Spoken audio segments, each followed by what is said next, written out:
Transcription number 138, speed 100 words per minute, start. Then, sir, some attempt has been made to introduce certain elements in the present Constitution Amendment Bill, but naturally other details and further elucidations are out of the purview of the present bill, and therefore a new bill will have to be brought forward to the extent that it is necessary for incorporating these provisions. In the meanwhile, I would assure the House that government have made arrangements and will take steps for having interim advisory bodies, etc., so far as all these areas are concerned, and then immediately in the next session, or if that were not possible, in the session after the next, an attempt would be made to place before this House a bill or bills for broadly carrying out the scheme, especially the administrative scheme that I have explained to this House. There will, of course, be, in addition to these bodies, so far as Delhi is concerned, a Delhi Development Authority.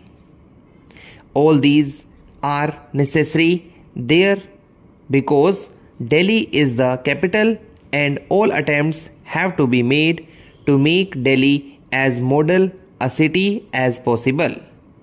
Now, the next item with which this bill deals is what is known as the safeguards for linguistic minorities. Now, this would apply to all the states. So far as this is concerned, there are 2 or 3 aspects to this question. One is that we are dealing only with linguistic minorities, not any other minorities at all, and we are generally following the line that has been laid down by the States Reorganization Commission. The States Reorganization Commission rightly pointed out that even after the reorganization of states, there would remain a large population speaking languages other than the territorial language of the particular state. Now, so far as these people are concerned, certain safeguards were considered essential. In the first place, we have to note that all the inhabitants in any part of India, state or union territory, are the citizens of India. They have a common citizenship, and the rights of common citizenship will naturally be available in all respects so far as the linguistic minorities in different parts are concerned. But it is essential that as far as possible, the interests of the linguistic minorities should be safeguarded to the extent that it is necessary. The States Reorganization Commission have pointed out in this respect that after all, these linguistic minorities are the citizens of India. Now, sir, so far as the States Reorganization Commission was concerned, it was stated that as far as possible, there ought to be no statutory safeguards as such except to the minimum extent, and whatever it has stated has been accepted. It was stated that in respect of the rights of the children of these linguistic minorities, there ought to be a statutory provision, and that they ought to be taught through the medium of their own mother tongue at the primary school level. Now that has been accepted, as the House will find a new provision has been made in the bill so far as the secondary education stage is concerned and so far as the other questions are concerned. The other questions are many, as for example, to what extent there should be the language of a minority as a medium of examination in middle schools and in colleges, or whether it should also be a medium of administration in government offices.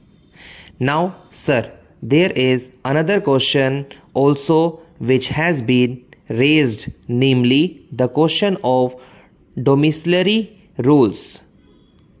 There are certain states where certain rules are made according to which it may be difficult for the non-residents in that area to acquire certain rights.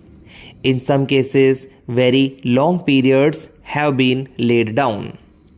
If I mistake not, in one case 12 years residence was prescribed and that was considered rather inequitable.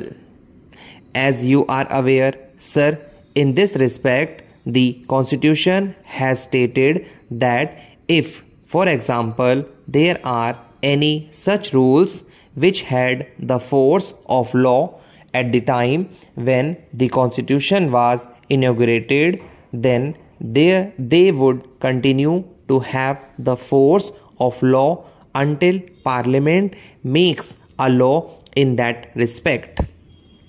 We are considering that aspect of the question also.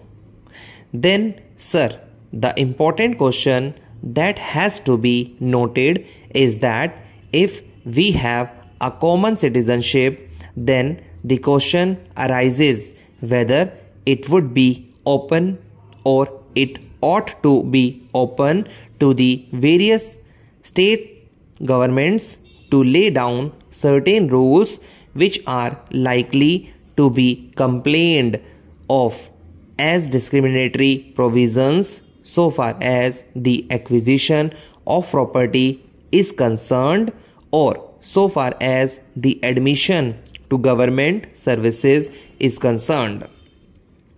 Therefore, sir, the whole subject is under the consideration of the Government of India and we are anxious to evolve certain provisions. Therefore, sir, coming back to the linguistic minorities, what has been decided is this. It was suggested that the governor should have the right of finding out the solution for this and giving property rights to all citizens in his state.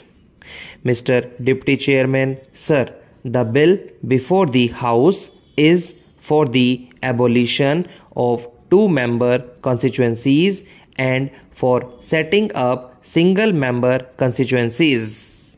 In other words, the present double-member constituencies are proposed to be bifurcated as single-member constituencies with reservation of seats or constituencies for the scheduled castes and scheduled tribes.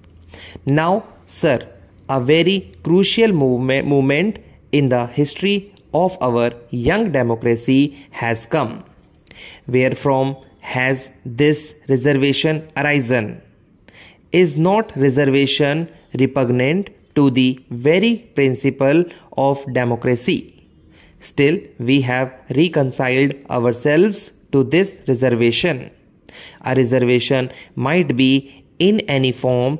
It might be in the form of constituencies. It might be for the scheduled castes and scheduled tribes. It is a fact of history that in our society there are people who are called weaker sections and they go by the names of scheduled castes and scheduled tribes. I do not know whose fault it is, but anyway, in our society we find a section of people who are said to be weak.